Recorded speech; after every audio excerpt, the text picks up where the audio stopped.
Okay, our focus though today is on the battle for Maharashtra and Haryana. And a moment from now, we will have our exit poll figures. Who has won?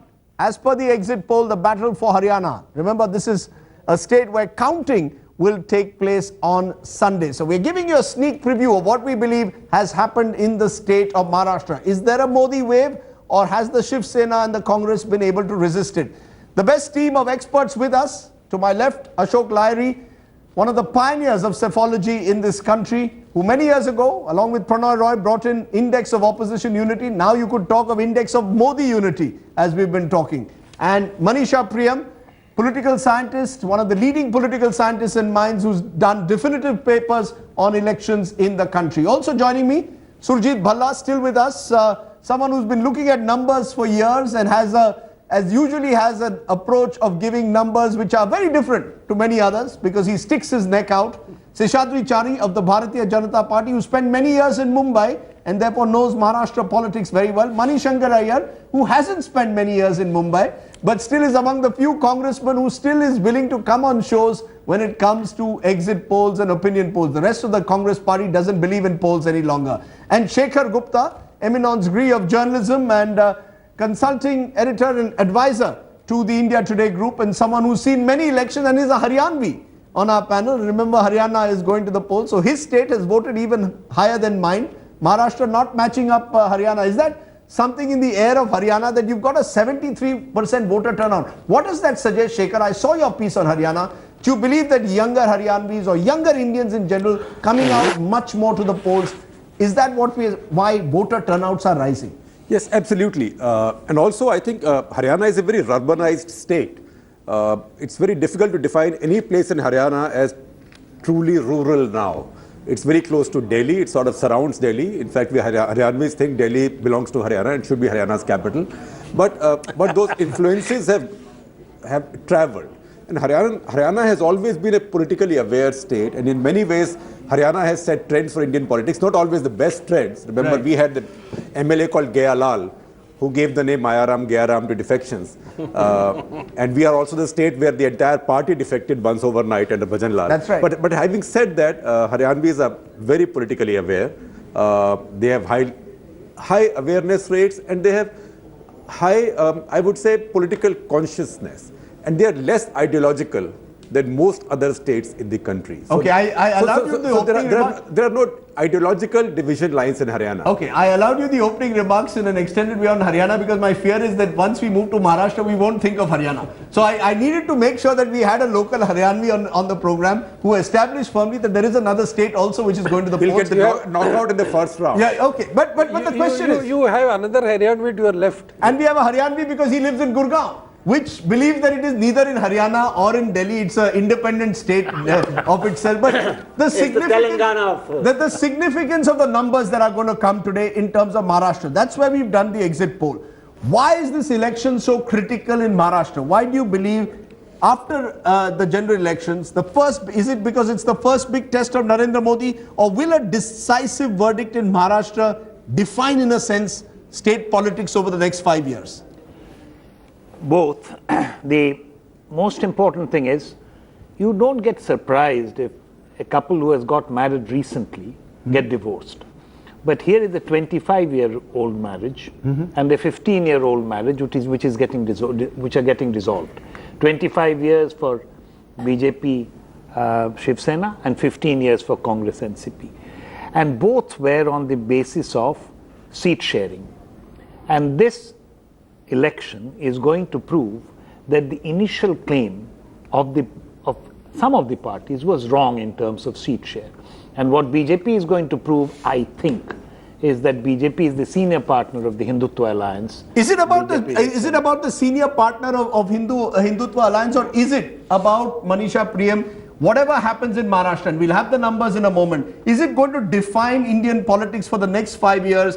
that it is now, as I use the word, index of Modi unity, that the opposition, the terms of the political debate now will be set by Narendra Modi and the BJP. It will be BJP versus the rest, Modi versus the rest, and that will be the terms of politics and elections in this country in the next 5 years. Modi is also trying to carve out this new image. Remember, political personalities are not about psychological personalities. He's trying to carve himself out as someone different from the old, as someone different from the rest of his own pack. Now, what does he do? He says, differentiate respect from what is right in politics within his own party. The old lot is now a part of the Margdarshak Mandal. So separate the issue of respect for Bala Sahab and separate the issue of now looking at Uddhav Thackeray in a new political moment in a different sort of way. Put the pressure on that young guy to perform. He and Raj Thackeray have been bickering for too long. That's not a baggage that he wants to deal with. But is it about Modi? Is it about, is this... Here is his opportunity. Here is his opportunity. A leaderless state,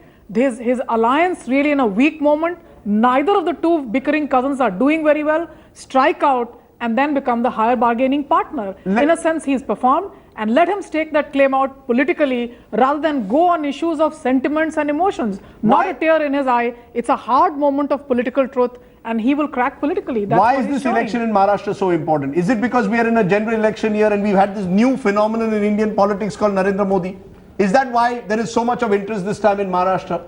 I think, look, the Occam's razor principle, the simplest explanation, is it's a maturation of the Indian democracy. We have left our feudal past behind. So therefore, what I see this is, you've got impressive increases in education of the youth. It's a very different voting public now than it was even 10 years ago. Issues have changed, globalization has arrived, people are much more aware. So this old style, I'm a feudal landlord, I have my fiefdom, and I'll tell you something. When you interviewed Mr. Huda, when will there come a time when the politicians admit to, listen, it could go against us? No, but they just don't. Be fair. So let's be fair to Mr. Huda. No, I am coming at a simple point. Yeah, maybe, simple point. I'm answering the simple point. Are we going to... I think, look, the definition of Indian politics changed in May and will be confirmed on Sunday. That's what you believe. And that definition is that there is a new party, which is the BJP, and there will be, I predict, again on this show, that there will be a left united front or something. Okay. It won't be the Congress, it won't be AAP, but it'll have elements of all of them, which will then challenge Modi, if you will, in 2019. Let me raise this with you, Shekhar. The fact is, many believe 2014 May changed India, changed Indian politics perhaps fundamentally. Is that why there is such high interest in Maharashtra? That here is a state which has been a traditional Congress state. If in a traditional Congress state, in a state election, the BJP is able to become the single largest or dominate Maharashtra, does that mean, the word we've been using, a tectonic shift in Indian politics? It is a tectonic shift, in fact, I've been saying it ever since BJP started getting these votes in West Bengal and Tamil Nadu and Odisha and started replacing the Congress party in those states. It's a major tectonic shift. In fact, look at Maharashtra. Maharashtra was a traditional Congress state where BJP, Sena together used to be at least a good B team. They used to run the Congress NCP close. Now the BJP by itself is challenging Congress. In fact, is a front runner by a long distance, as all polls show. So this is a very big shift. And remember, Maharashtra is the second largest state in India in terms of the number of MPs it sends to parliament. It is the second most important state in India politically. But more than that, it's also the home of Indian finance and business. It's also the home of the city of Bombay. It's a coastal state, and it is contiguous to Gujarat and Madhya Pradesh. So Gujarat, Madhya Pradesh, then Rajasthan. So it gives, in fact, the BJP a whole large enclave from the heartland to the western coast. Basically, Mani Shankar Iyer, you're going to be surrounded by saffron. You're going to be the last Nehruvian standing. That's the worry. From a Congress perspective, that's the worry. If this Maharashtra election goes the way it is, I'm just looking, Mani, at the states today. If Maharashtra goes against you, if Haryana goes against you, the states where you're in power. You're in power in Himachal, you'll be in power in Uttarakhand, you'll be in power in Karnataka, and you'll be in power in Kerala. Assam. And Assam. And Assam. Let's be clear, that's 5 states out of 29 states. So effectively, the Congress is shrinking. Is that why this election is becoming so significant? This was an opportunity for you to make a comeback after what happened in May. It's certainly true that the Congress is not shrinking but has shrunk, because we saw in May 2014 that we were down to 44 seats. But I want to stress that before you come to major conclusions about how the whole character of India has changed, and this word aspirational, which the two of you play like a tennis ball. No, the reason I'm using it is I've got a book coming out next month which is called The Election That Changed India. So I'm hoping that the elections are, you see the elections as changing India. You gave us a preview of that in Kasoli. Yes. I'm saying that notwithstanding all this, we have a minority of Indian voters voting for this new trend. And what I gather from all this is what Surjit Bhalla was hinting at, that it is necessary that the non-BJP forces or the non-saffron forces get together in order to meet this challenge.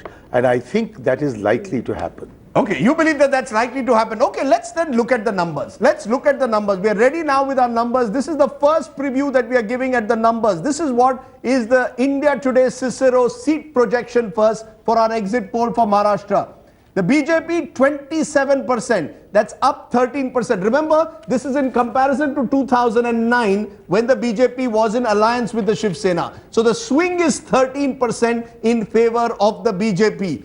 As far as the Shiv Sena goes, 21%. So it's a 5% swing. So the Shiv Sena is also benefiting, but the BJP is benefiting twice as much as the Shiv Sena at the moment. The Congress 16%, down 5. But remember, this is down 5 compared to last time when they were in alliance. So the Congress is taking a big hit in Maharashtra. But Rajiv, the same applies to Sena and BJP. Last time they were in alliance. That's right. Each one is contesting many more seats. That's right. And there is Congress at 16. NCP is 15%. So they are virtually where they are.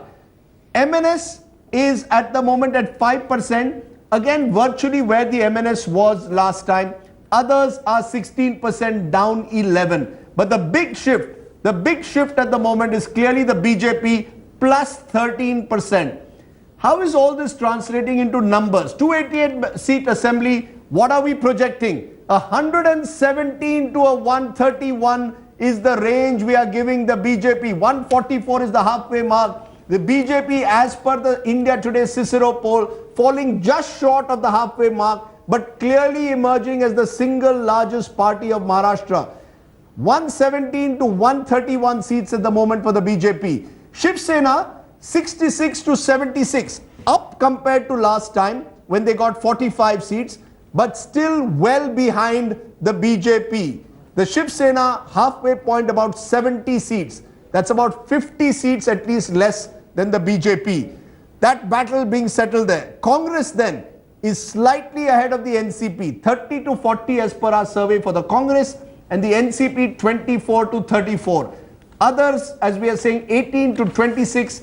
The MNS 4 to 10. So the MNS not doing very well at all, at best being seen as a spoiler. But the big story of Maharashtra is coming from the BJP at the moment. But we are not giving it a majority, which means that post-poll options are opening up. Rajdeep, can I flag something to you? Yes. If this result comes true, essentially, generally this result comes through, then you will have a remarkable phenomenon of a leader of the opposition in Maharashtra Assembly coming from Shiv Sena. That's right. You have the Shiv Sena as the leader of the opposition and you have a BJP chief minister. I just want to get in a quick word from you, Ashok. These numbers, given the voter percentage, can we say, if anything, BJP will get more seats at the end than lesser? Because we've often seen in a 4-horse, 5-horse race with 27%, you could get a majority. Would it be fair for us to say the BJP will almost certainly emerge single largest and will be close to a majority? Coming close on the heels of the May election, where all the poll stars thought it was a wave when it was actually a tsunami. I have to be careful that since the BJP is jumping so much, it could well be the sample is understating what the BJP is going to do. So if anything, it could be higher. I think there is a downward bias to these numbers. But again, numbers we have to take as numbers and we have to treat it with respect. Now, what it means is that BJP is proving in a conclusive way that what we saw in 2014 May was not a flash in the pan, but it's actually a sustained move in the electoral mood, which is being translated not only from Lok Sabha elections to assembly elections in Maharashtra, but most probably in Haryana as well. So the by-elections, if anything, were a blip. It appears that if these numbers hold, the by-elections were a blip. Surjit, you actually believe that with 27%, we should be projecting 140 plus at the very least. Yeah. You believe, if anything, the BJP will get at least 10, 15 more than what we are projecting? Well, at the very least. Given that everybody is forecasting, let me give my number first for the BJP, and I think it's going to be very close to 160 seats. 160. So you think we have underestimated the BJP number? Way underestimating. And I think a lot of it will come, a lot of it meaning the excess from your projection to 160 will come from the Shiv Sena, because what you're forecasting is that the Shiv Sena will have the most number of seats ever since 1995 when they got 73. And I don't see anything in any of the things that we have discussed, any of the equations, why people will gravitate towards the Shiv Sena to basically double the number, practically double the number of seats that they got in the previous assembly election. The only explanation for that can be that the Shiv Sena strongholds of Mumbai and Konkan, the Shiv Sena does well. It does reasonably well in Marathwada. And I think viewers need to know that Maharashtra votes often very differently. Vidarbha is where the BJP will expect to sweep. The sense that one is getting from the ground is that Vidarbha, 66 seats on offer. Don't be surprised if the BJP gets even 50 or even 60 seats there. If they get that, that's when the figure that Surjit is talking about becomes more and more likely. If they don't get that, then maybe our numbers, which are also approximating a few other polls that have been done today, could come true. But I just want to... Rajdeep, you can seriously go wrong in Marathwada, but because I think Western Maharashtra, Marathwada and Vidarbha, there is going to be a sweep as far as BJP is concerned. Okay, that's... Except Konkan, where I still agree. Yes. I have toured that area also, but I think that is the only place where Shiv Sena may gain. So you believe there will be a sweep in Marathwada, in Western Maharashtra and Vidarbha, and that will and take the BJP over the Mumbai city. And also Mumbai city. Let me bring Smriti Kopikar of the Hindustan Times on the ground, who's giving us a sense from the ground. Smriti, your sense from the ground, do you believe that these numbers are robust, or do you believe if anything the BJP could get even more? We are projecting them at 117 to 131. The general sense, and I would share what Surjit says, my number in a sweepstakes today was 155. Do you believe that it's, if anything, going to be on the higher side? My 155, Surjit's 160, or our poll which is giving around 124 to 130?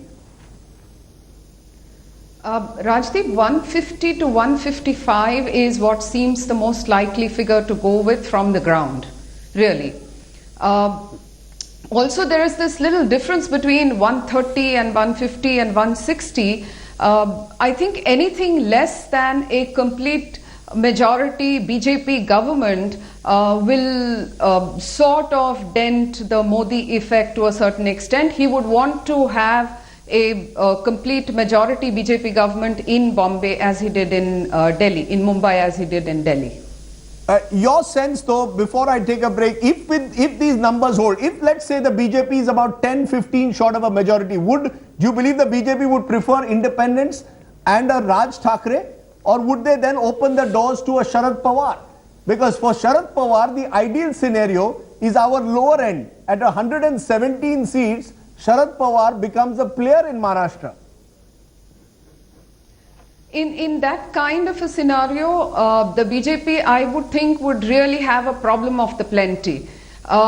They could split the NCP. There will be people from the NCP who would want to go with the BJP. There will be a few MNS who would, legislators who might want to go there. There will be independents and others who might want to go with the BJP. So they could really pick and choose if all they want or all they need is 10 to or 4 or 5 or 7, then they could really pick and choose who they want. Okay, so effectively, dono haath mein laddu hai. It appears at the moment clearly the BJP will be in a position to dictate terms in Maharashtra. Quick word. You know, the smaller subscript here is that this force and pressure has also led Uddhav Thackeray to perform at his best. He is clearly the local regional leader that we see emerging in Maharashtra, the MNS becoming a second partner. So what I would say is this whole talk about this left front unity type. Where will this unity be? The Shiv Sena is never going to join a front like that. So the ruling party is theirs, the opposition is theirs. That's it. Where's the conventional left will have to be redefined. Let me be a little mischievous, Mani. You're talking about a grand reunion of forces against the BJP and Modi. Are you suggesting? No. Are you suggesting you would tie up with an Uddhav Thackeray in Maharashtra to unite in a future date? I said Not a possible. non-saffron. Non-saffron. But the saffron forces are now in Maharashtra as per our survey,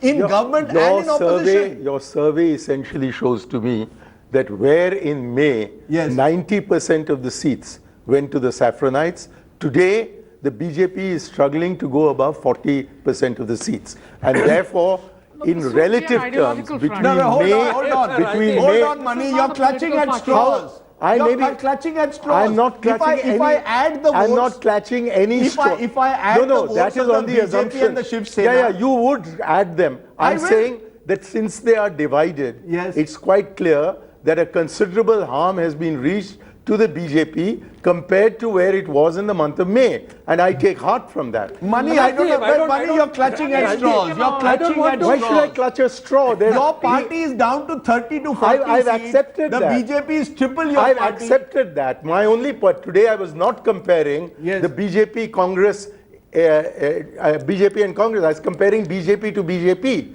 I was comparing a situation where 90% of the seats went to the BJP and the Shiv Sena, Yes. and today separately the BJP is struggling to cross 40% of the seats. Because it's occupying the whole space. I hate Ruling and to opposition. dampen his spirits.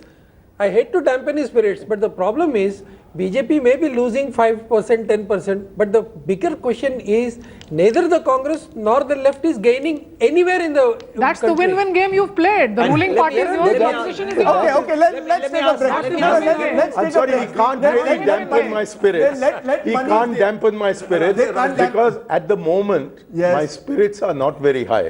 And what I'm looking at is a future in which we will be able to learn the lessons. Okay. Please remember that in 2004 we made it because we had a large alliance. Okay. In 2009 we retained and in fact strengthened that alliance. In 2014 we lost them all. So therefore the main lesson that the Congress has to learn is a progressive secular front. Okay, I'll let you come. Let me take a break. 2014 onwards, Let me the take, biggest point, this the is Diwali biggest season. underlining point is in Diwali the season, alliance if a television politics is channel, going. Sir, in Diwali season, if a television channel doesn't take advertising breaks, we are in big trouble. So we're going to take a break.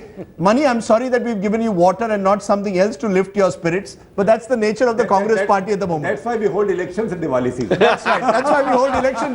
Let's take a break. When we return, I don't need a drink from you. I just don't need a drink from you. Okay. And now that you've said that rather nasty remark, I'll refuse to take a drink from you ever. okay, let's take a break at this point. When we come back, there's plenty more because I think the elections are throwing up the fascinating prospect of the opposition and the government, perhaps for the first time, both being of the color that money doesn't like, which is saffron.